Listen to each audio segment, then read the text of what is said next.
Chapter 9. A Kind Ghost. After telling Monica they were going to find her some warmer clothing, Felix took her to an especially extravagant two-story building on a main street. As they walked through the brilliantly decorated door, she was met with the scents of flowers arranged in ornate vases and perfume, creating a bewitching mixture. From the prince's suggestion, she'd assumed they'd be going to some sort of clothing store. But it was very clear, even to Monica, that this place did not deal in clothes. What this shop offered its patrons was a thrilling time with beautifully adorned women. Bee-butt. Are you trying to imitate a chicken? Asked Felix, tilting his head in confusion. Monica shook her head and desperately tried to get her voice to work. But this place, it's not. This is Madame Cassandra's establishment, he answered, removing his mask as a woman appeared from the back of the shop. Her cherry-blonde hair was loosely tied, and she wore a dress that exposed a bold amount of her shoulders and chest. The woman smiled like a cat who had just found her next meal. She went up to Felix and, clinging to his neck, laid a passionate kiss on his cheek. "Oh, sir. It's been so long," she said.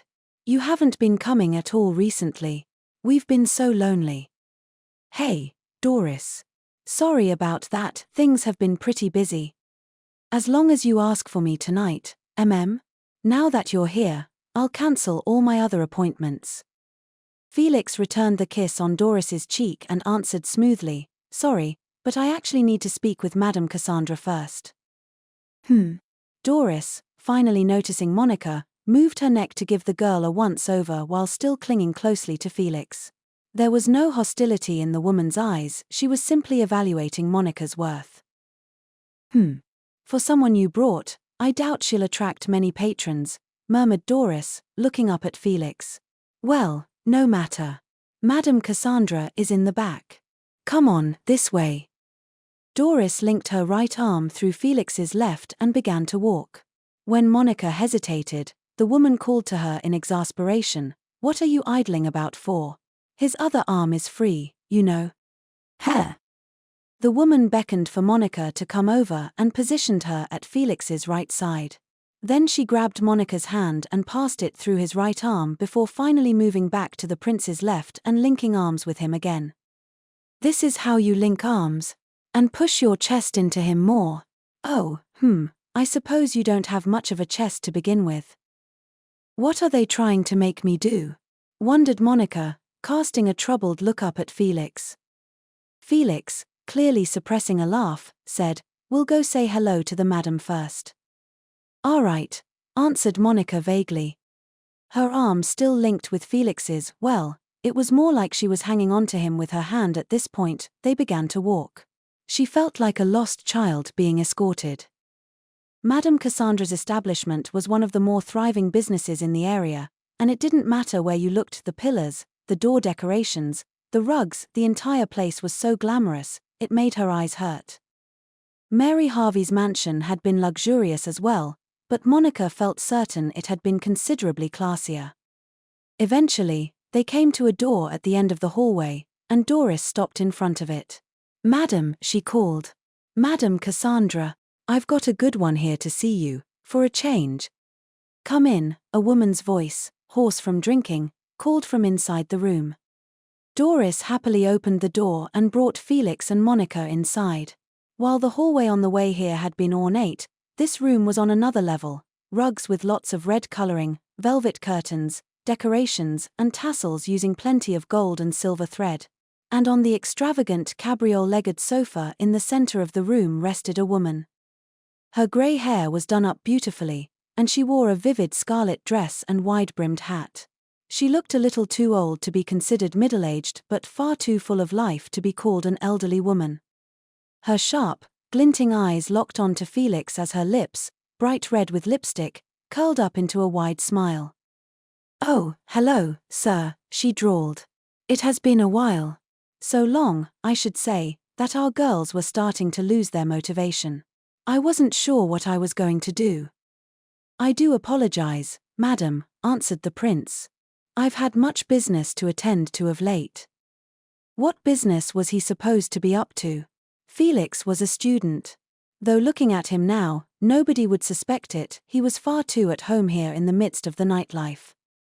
I probably shouldn't say anything unnecessary, thought Monica, taking a step back to hide in Felix's shadow. But just then, the woman called Madame Cassandra gestured at her with her chin. Who's the girlie? I was hoping you could pick out some clothing for her. Oh, thought Monica. So they were here to get her warmer clothes. Most regular clothing shops would have been closed by now anyway. If you wanted an outfit, paying money at an establishment like this was quicker. Ah, in that case, leave it to me, said Doris, grabbing Monica by the wrist. This way. Monica panicked, looking between Felix and Doris. The prince offered her a smile and a wave of his hand. Get her to pick out something cute. Come on, time's wasting. Doris yanked on Monica's wrist and began to walk with large strides, practically dragging her off into another room. After watching Doris pull Monica away, Felix turned back to Madame Cassandra and took a seat on the sofa across from her. Opening up a locked drawer filled with small items, she removed a few envelopes and placed them in front of the prince. From the nobles you met here at the shop, she explained. You have my thanks, as always, madam. Felix took the envelopes and tucked them away. The nobles whose names were written on them had a certain thing in common: all of them were under Duke Clockford's influence, and all of them harbored some measure of dissatisfaction toward the man. Some were even anxious to rebel. Madame Cassandra, sharp as she was, had surely put two and two together. I'm not about to dig into your past or identity at this point, she said. But will this be your last visit? Most likely yes. She sighed. We'll be very sad to see you, and your money, go. Felix placed a bag stuffed with gold coins in front of her. Please use this to throw a fantastic banquet tonight. One lively enough to match the bells guiding the souls of the dead. You will, of course, be at this banquet, yes? Unfortunately, I have other things to do. I only need to borrow a bed to sleep on for tonight. Looking unhappy, Madame Cassandra took out a pipe and placed it between her scarlet lips. It's your last night here. Invite any of the girls you want to your bed. I came out fully prepared to take you up on that offer, explained the prince, but I've unexpectedly made a new friend to go out on the town with. I'd like to prioritize her tonight. Oh. Her eyes, which had been narrowed in displeasure, opened wide, and she blinked. You don't mean that plain girlie from before? A friend of mine, answered Felix smoothly. Madame Cassandra put a hand to her forehead and looked up at the ceiling. What in the world? I thought for sure you meant to sell her to us. Just as she said this, they heard a pattering from out in the hallway. Then the door opened, and Doris flew in, carrying Monica under her arm. Madam, she cried. Monica's eyes were vacant, and she was muttering numbers under her breath. Felix's eyes went wide at the sight before him. Doris had put Monica in a thin, lingerie-like dress, the kind the ladies here wore. It showed off a lot of skin and looked great on women with more voluptuous figures. But on a thin girl like Monica, it only emphasized what she didn't have. She looked colder than ever. The rich wine color of the fabric simply made her pallid complexion stand out, and one of the shoulder straps had already fallen halfway down her shoulder, dangerously close to revealing what little chest was there. As Felix looked on in shock, Doris scratched her head and apologized. Sorry, sir. Since you brought her here to sell to us, I tried to teach her how to please a man with a little demonstration. Then she suddenly got like this. What is she even doing? Would hitting her in the head fix it? Doris's demonstration had evidently been a bit too stimulating for Monica, and the girl had taken another little trip to the world of numbers. I apologize, Doris, said Felix. I should have given you clearer instructions. What? You came to sell her to us, right? Said Doris. I mean, I can't imagine she has any relatives. She's just a little too skinny. I don't think she'll find many customers like this, but don't worry, you can leave her with me. I'll fix her up and make sure she gets the hang of it. I'll take perfect care of her. No, That's not what I. As Felix tried to clear up the misunderstanding with Doris, Monica continued muttering numbers, her gaze totally blank. Squish. Monica came to as she felt something soft touch her cheek. Oh, a paw. She was certain that Nero was squeezing her face with his soft little feet. But when she looked around, she wasn't in her mountain cabin or in her attic room. Wherever she was, the amount of red and gold was beginning to make her eyes hurt. And when she turned to look at the source of the sensation on her left cheek, she saw Felix gazing at her with an expression she found difficult to describe.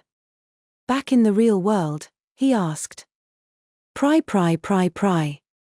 Before she could say prince, Felix pressed his index finger to her mouth. Monica's eyes swiveled about, trying to get a read on the situation. She was currently sitting on a magnificent sofa, leaning against Felix. On another sofa across from them was Madame Cassandra, with Doris waiting nearby. When her eyes met Doris's, the woman twirled a finger through her cherry blonde hair and gave an apologetic grin. Sorry about all that, she said. I thought for sure he'd come to sell you to us. Oh. And that was when Monica finally realized what she was wearing, a thin, wine-red, lingerie-like dress. Doris had forced her to put it on a few minutes ago. Chew. She sneezed. Doris laughed. Seriously, sorry. I'll lend you the warmest furs I have, okay? And you could probably do with some gloves, too, huh? If you can just give me my clothes back, that would be HK. When Monica sneezed again, the dress, its strap already slipping, fell down to about her waist. She lifted the strap back up with a whoops and pulled it over her shoulder again. Felix and Doris stared at her, dumbstruck. Madame Cassandra removed the pipe from her lips and furrowed her brow. She's an odd one. Can I have my clothes, please? Doris, give them back. Madame Cassandra gestured with her chin. Got it, said Doris, beckoning for Monica to follow. When the girl hesitated, Doris scratched her cheek, a little troubled. I'm just giving you your clothes back, that's all. Come on. Oh, okay. Although if you want to know how to make him happy, I can give you a few tips on the sly. Monica shook her head so hard, it seemed like it might fly off. Doris cackled. After that, Doris returned Monica's navy dress and white coat, then threw a fur cape over her shoulders and lent her some gloves. Finally, she passed her one of the belled ashwood staffs everyone at the festival had been carrying. The cape was dark brown, and the hood had fake animal ears sewn onto it for decoration. This must be a festival costume, thought Monica. She put up the hood and gave the sewn-on ears a couple of tugs. Slender and tapered at the end, they were a good bit shorter than a rabbit's. Horse ears. She wondered. She'd heard most of the festival costumes were of animals that walked on land, as they were all subjects of the king of the earth spirits. Horses were chief among them. They're probably horse ears, she thought, convinced. Felix grinned. Ever the little squirrel, he said. Huh? Monica blurted out. I think these are horse ears. I'm looking at a little squirrel. Even Doris and Madame Cassandra agreed she was a squirrel. Monica's eyebrows drooped as she looked up at Felix. You said you wouldn't call me that anymore. Sorry, said the prince. Why don't we get going, Monica? Felix subtly held his left arm out toward her. She knew the right thing to do was to link her arm with his, like Doris had just taught her. Unfortunately, there was quite a height difference between the two of them. Monica was petite, and Felix was rather tall. After puzzling over it for a few moments, she used the hand not holding the staff to grab his sleeve instead. This way, she wouldn't have to worry about getting lost. Felix didn't offer any comment. He just started walking, matching his stride to hers. As they left Madame Cassandra's establishment, Felix put his mask back on and headed for the main street. He didn't even pause to think about it, he must really have been used to going out at night like this. There's a shop I want to visit, he said, but why don't we take a little walk first? It's actually pretty fun to look at all the stalls and open-air shops. Felix then picked a street with a lot of such shops and started walking. In addition to stalls providing refreshments like meat skewers and fruit juice, there were a few others dealing in foreign rugs and accessories. "Hello, sir," called one of the dealers. "Come have a look at my shop. I've got a lot of good accessories here. Why not get a cute bracelet for the girl?" "I suppose I'll have a look," said Felix, stopping to peruse the items lining the stall. The stall keeper smiled and rubbed his hands together like he was about to greet a VIP. "We've got the best of the best here," he said. "All of them were blessed by a very famous mage." "Really?" asked Felix. "Are they magic items?" "Well, yes, something along those lines." Apparently, calling them charms or blessings went over better with young people. The man started explaining how this necklace would make people more attracted to you or how that ring would help ward off disasters, his tone very serious. Each of the products was lit up by lanterns hanging from the eaves and glittered beautifully. The dealer was probably well aware that selling things in the dark of night made it more difficult to tell expensive articles from cheap imitations. Monica quietly scanned through the wares. None of them seems to be functional as a magic item. Things that looked like magic symbols had been engraved on ring settings and clasps, but none of them was real. Felix probably realized this as well. He was doing a good job at acting interested, but she didn't see any enthusiasm in his eyes as he perused the goods. He really was just having a look, that was all. Monica's gaze drifted past the accessories, only to stop on a brooch near the back. This was the first item she'd seen with a real magic formula engraved into it. A simple barrier, thought Monica. Not that precise, but... The stall keeper noticed her staring and raised his voice, trying to sound excited. "Oh, you have a sharp eye, miss. This brooch was specially made, unlike the others." He paused there, then squatted down a little and lowered his voice like he didn't want anyone else to hear. "Would you believe it? One of the 7 sages made this. The gem mage, to be specific." Monica felt her heart skip a beat at the words 7 sages. Felix put a finger to his chin. "The gem mage Emmanuel Darwin. I've heard he's a genius at creating magic tools." "You sure know your stuff," replied the stallkeeper. "You're right. Any item made by the gem mage would sell for as much as a house in the royal capital if obtained through the usual routes. But I can give it to you at a much lower price. What do you think?" "May I see it?" asked Felix. "Sure, go right ahead," said the stallkeeper amicably, putting a cloth around the brooch and handing it to the prince. Felix took it and brought the gemstone embedded in it up to the light, probably to verify that a magic formula was floating inside. And it was. Behind the formula, the name Emmanuel Darwin was carved in very small letters. Thinking logically, it had to be a fake. The magic formula wasn't very precise, and no magic item made by one of the 7 sages would ever be found at a shop like this. But it was the ornamentation that caught Monica's attention. She'd seen a brooch almost exactly like this one somewhere else. "It looks like Lord Cyril's brooch." Cyril Ashley's body tended to accumulate mana more easily than others, so he always wore a magical brooch to absorb the mana back out of his body and release it. In fact, Monica had physically held that brooch in the past, and so she had no doubt. Lord Cyril's brooch had the gem mage's name engraved in it, too. And it hadn't had any protective formulas. The brooch in Felix's hands was imbued with only a rough defensive barrier. The 2 items were very similar, both in their style and the peculiarities of their magic formulae. "Actually, I like this," said Felix. "I'll take it." "Heh. You're a generous one, sir. Thank you, thank you." After paying far more than seemed right for a street stall, Felix took the brooch. Then his blue eyes shifted behind his mask to look at Monica. "Monica," he said, "are there any accessories you would like? If anything catches your eye, I'll buy it for you." "No, I'm fine," she said, shaking her head sluggishly. Felix bent down a little to peer into her face. "You were wearing makeup the day of the chess competition, weren't you? It looked very good on you." "Oh." Would you allow me to give you an accessory that would have suited you as well? Felix's sweet, honeyed whispers would have made most noble women red in the cheeks. Monica's heart, however, didn't budge. She wondered why that was and came up with a reason. Awkwardly, she asked him, do you remember the first time we met? In the old gardens. You dropped all your berries.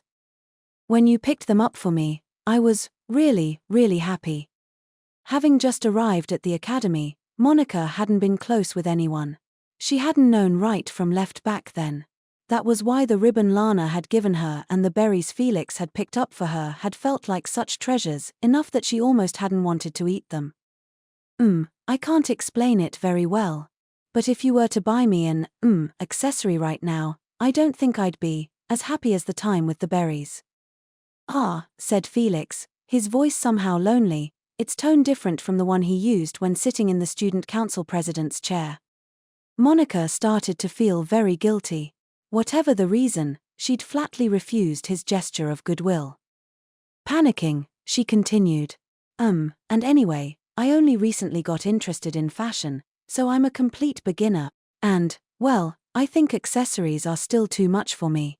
Yes, they're for advanced fashion practitioners, and I'm just not ready. Felix's eyes went wide in surprise behind his mask. As Monica played with her fingers, wondering if she'd been rude, a faint smile crossed his lips. We'll leave it at that, then, he said, heading to the next stall over. This one appeared to be selling baked sweets.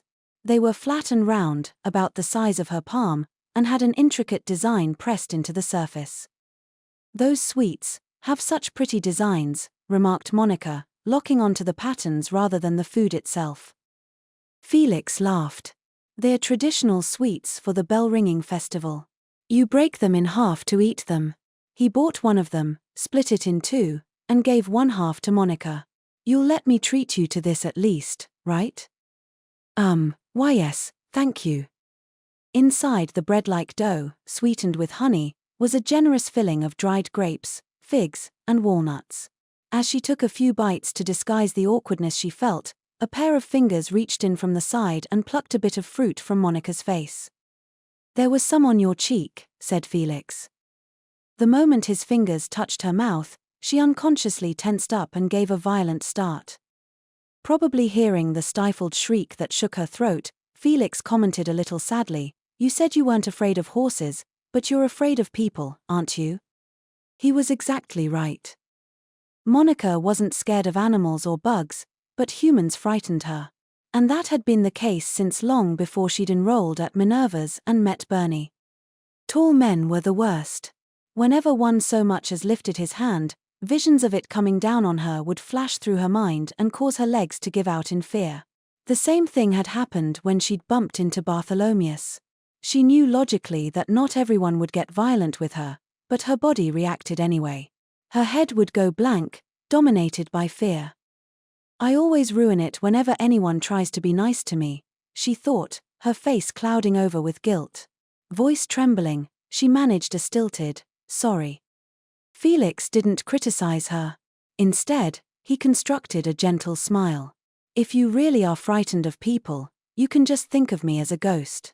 After all, the spirits of the dead visit our world tonight, that's why they're ringing the bells. He reached toward the staff in Monica's hand.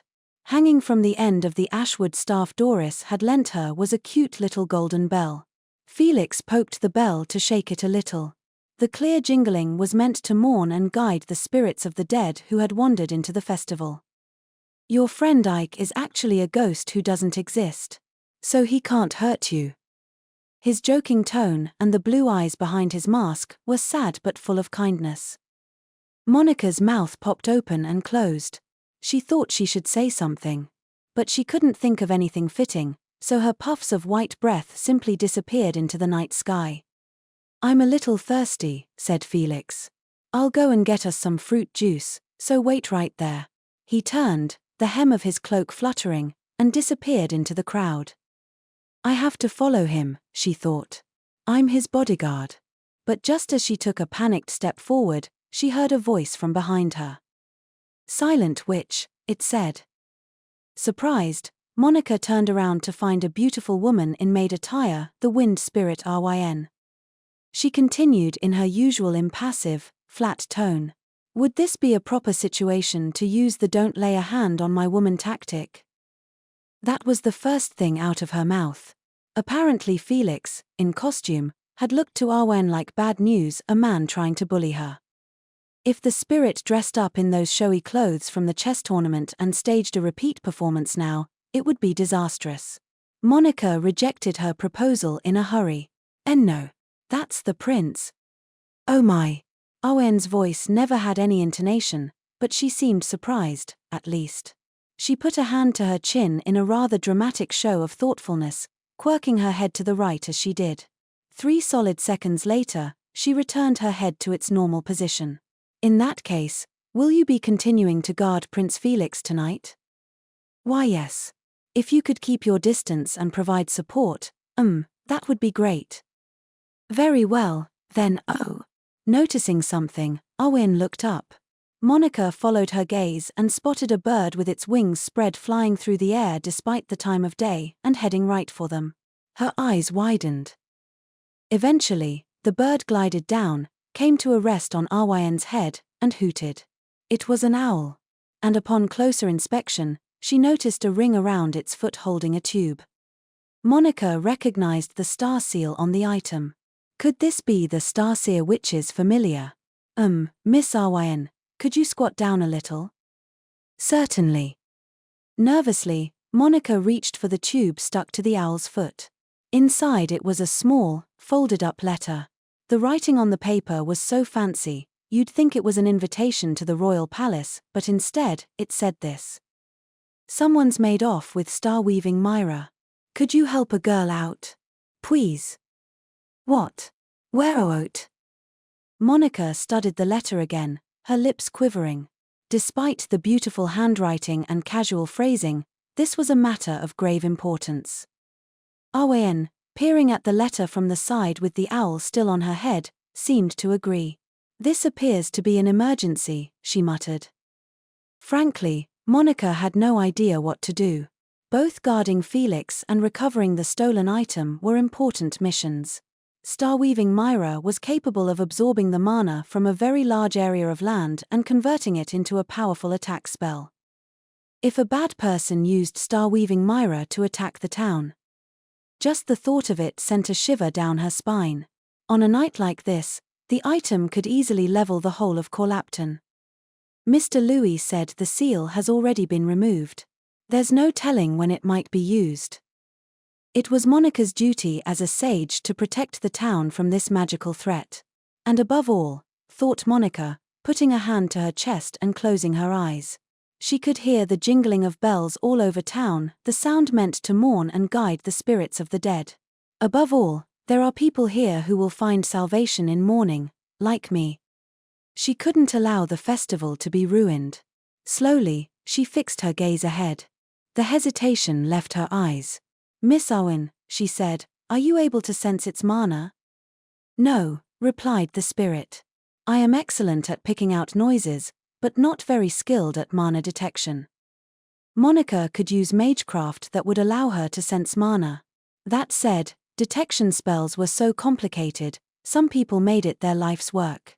Not only was it difficult to cast the spell itself, you needed a sharp intuition to understand the information it gave you. Monica could reproduce the spell with perfect precision, but she'd never been very good at analyzing the results. In fact, those from the magic corps were much better at it than she was, given all their practical combat experience. But I have to do it. She closed her eyes and focused, then triggered the detection spell. Behind her eyelids, a scene like a starry sky filled her vision. The stars were so small she had to strain to pick them out. Each one of them was a mass of mana, and she could discern its quantity and element by the size of the star and its coloration.